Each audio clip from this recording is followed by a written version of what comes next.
Medininagar Bharatiya Janata party Palamu जिला द्वारा संविधान हत्या दिवस के अवसर पर टाउन हॉल में आयोजित आपातकाल संगोष्ठी कार्यक्रम के गरिमामय कार्यक्रम में प्रदेश अध्यक्ष एवं राज्यसभा सांसद आदित्य साहू जी मुख्य अतिथि के रूप में उपस्थित रहे तथा कार्यक्रम की अध्यक्षता भाजपा पलामू जिला अध्यक्ष श्री अमित तिवारी जी ने की। इस अवसर पर आपातकाल के दौरान लोकतंत्र, संविधान और नागरिक अधिकारों की रक्षा के लिए संघर्ष करने वाले सम्माननीय लोकतंत्र सेनानियों का अभिनंदन एवं सम्मान कर उनके अद्वितीय साहस, त्याग और राष्ट्रनिष्ठा को नमन किया गया। विपरीत परिस्थितियों में भी लोकतांत्रिक मूल्यों की रक्षा हेतु उनका संघर्ष भारतीय लोकतंत्र के इतिहास का प्रेरणादायी अध्याय है। कार्यक्रम में प्रदेश महामंत्री गणेश मिश्रा, मनोज सिंह, माननीय सांसद वीडी राम, माननीय विधायक शशि भूषण मेहता, पूर्व विधानसभा अध्यक्ष इंदर सिंह नामधारी, पदाधिकारी, जनप्रतिनिधि एवं गणमान्य नागरिकों की गरिमामय उपस्थिति रही।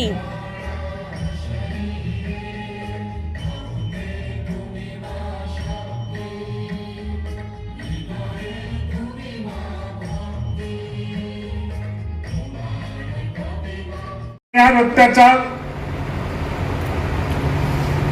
करते हुए मैं बोलूं तो कोई संकोच नहीं। कांग्रेस पार्टी के लोग आज संविधान की पुस्तक लेके चलते हैं, संविधान की दुहाई देते हैं। एक कार्यक्रम में जब राहुल गांधी जी से पत्रकारों ने पूछा कब बुक दिखलाएगा, देखा गया तो ऊपर में संविधान का ढक्कन लगा हुआ है, कवर लगा हुआ है, लेकिन पूरी पुस्तक खाली पन्नों से भरा हुआ है। ये कांग्रेस का नाटक है। और वैसे विपक्षी पार्टियां संविधान की दुहाई वैसे संविधान के हत्यारे जो इस देश पर अन्याय अत्याचार करने का काम किया, राष्ट्रपति उपराष्ट्रपति से लेकर लोगों का अधिकार को सीमित करने का काम किया गया और संविधान में भी समीक्षा रखने का जो न्यायपालिका जो अधिकार था समीक्षा करने का बीच बीच में, उसमें भी प्रतिबंध लगाने का काम किया गया। तो जैसा कि आप सभी जानते हैं कि मीसा जिसे मेंटेनेंस ऑफ इंटरनल सिक्योरिटी प्रमुख आदमी सामाजिक काम कर रहा है, कोई अपराध नहीं किया है। अभी बीडी राम जी बतला रहे थे कि 5-5, 6-6, 1-1 दर्जन नाम चले आते थे। कोई गलती नहीं है। जबरन गिरफ्तार करके उनको जेल में डालने का काम करने का कार्य कर रही थी। संविधान की हत्या किसने करने का काम किया? जिसने कोई जुर्म नहीं किया, जिसने कोई अपराध नहीं किया, जिसने कोई अन्याय अत्याचार नहीं किया, लेकिन उसको जेल के अंदर जाने का काम करना पड़ा। ये संविधान के हत्यारे लोग हैं। आपने देखा होगा काम किया गया था। हम लोग छोटे छोटे थे, 1975 का दशक हम लोगों को याद है किस प्रकार से पुरुषों को पकड़ पकड़ कर हॉस्पिटल में ले जा करके जबरदस्ती उनके विचारों के विरोध में जाकर के उनको नसबंदी करने का कार्य किया जा रहा था। चुन चुन कर किया जा रहा था। किन लोगों का किया जा रहा था कि आप सब उससे पुराने लोग यहाँ बैठे हुए हैं। तब तो और आश्चर्य हो गया जिस लोकसभा चुनाव का, क्योंकि कोर्ट ने इंदिरा गांधी जी की सदस्यता को खत्म करने का निर्णय देने का काम किया था और वो प्रधानमंत्री रह सकते थे, लेकिन वोटिंग का अधिकार पार्लियामेंट में उनको सीज करने का काम किया गया था। दिवाकर जी याद है कि नहीं है? हो और चाहे हमारे यहाँ बैठे हुए सभी माननीय हो, सबको गिरफ्तार करके जेल भेज दिया। कानून ऐसा था कि कहीं कोई जमानत होने का प्रश्न ही नहीं होता था। जब तक सरकार की मर्जी तब तक आपको जेल के भीतर रहना है। ऐसा कानून कभी नहीं हुआ था।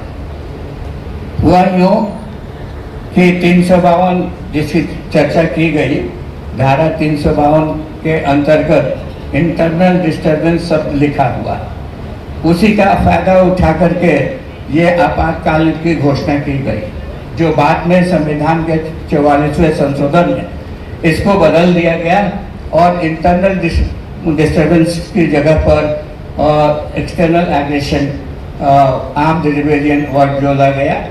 तब जाकर के ये स्थिति सामान्य हुई।